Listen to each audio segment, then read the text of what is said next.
Hi there, this is Dr. Jennifer Gardella coming to you with a plea to encourage victims and survivors to stop using the word narcissist.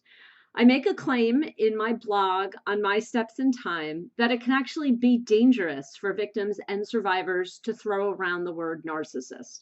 Now, if you look up abuse, domestic violence, intimate partner violence, you usually do find the word. The problem is this: by calling an abuser a narcissist, a victim opens herself up to harsh criticism.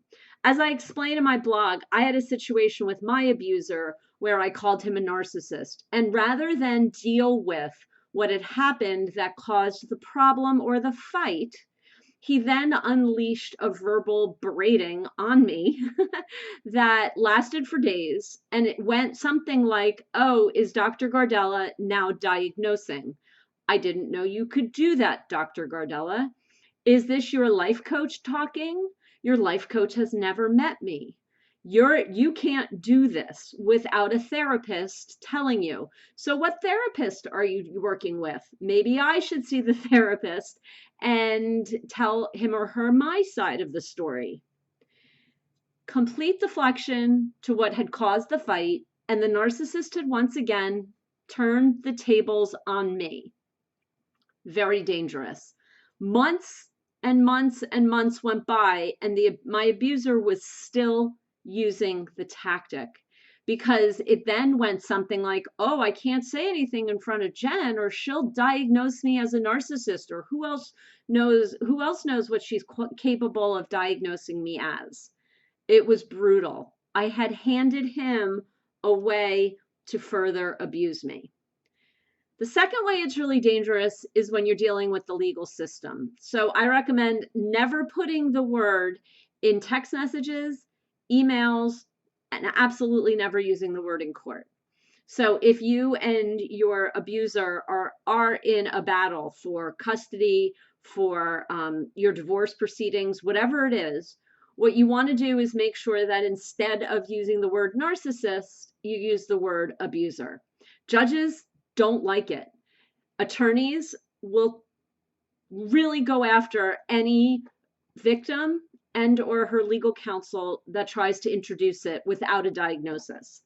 Now, here are two caveats to that. Not caveats, but here are two issues that come along with it. One, especially when you have an abuser like I had, you will do your research on the internet and come out with a laundry list of traits that definitely indicate that a person is an actual narcissist. And I list those in my blog on My Steps in Time on this topic. They have no empathy. They think that they are the greatest person in the world. Everything must revolve around them. They must control everything. They ruin holidays. They will stalk you after you're separated. That's known as post-separation abuse.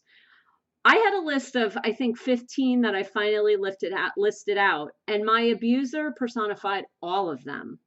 Now, again, the problem with this is that I didn't have a diagnosis. My friends, and my family, anyone that knew him labeled him a narcissist, but I didn't have that diagnosis. That's the problem. And the last issue I'm going to bring to light is that you usually don't ever get a diagnosis of a narcissist for several reasons. You and your abuser can go to therapy. And therapists are very careful once they realize that they have an abuser on their hands. So you go in for couples therapy and you decide to tell your therapist that you think your significant other or abuser is actually a narcissist, and they may dance around the subject. What they're trying to do is protect themselves, because therapists know that when narcissists are called out, they tend to turn the tables. Again, just like my abuser did with me when I called him a narcissist in the first place. So they turn the tables. They either become even more wicked towards their victim, or they actually turn on the therapist. And there are plenty of cases and therapists that I have talked to where narcissists have come after them and their practices.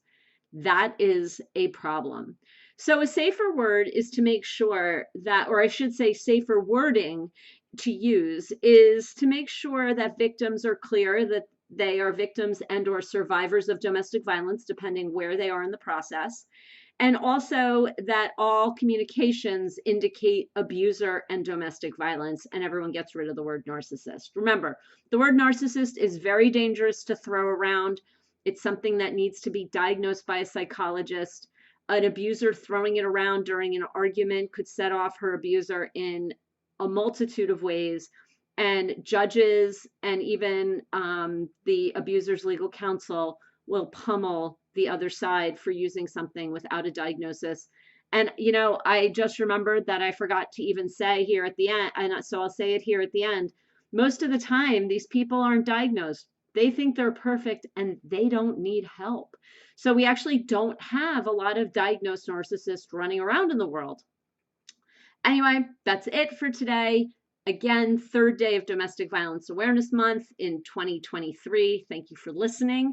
I look forward to the next bit of information that I can bring you.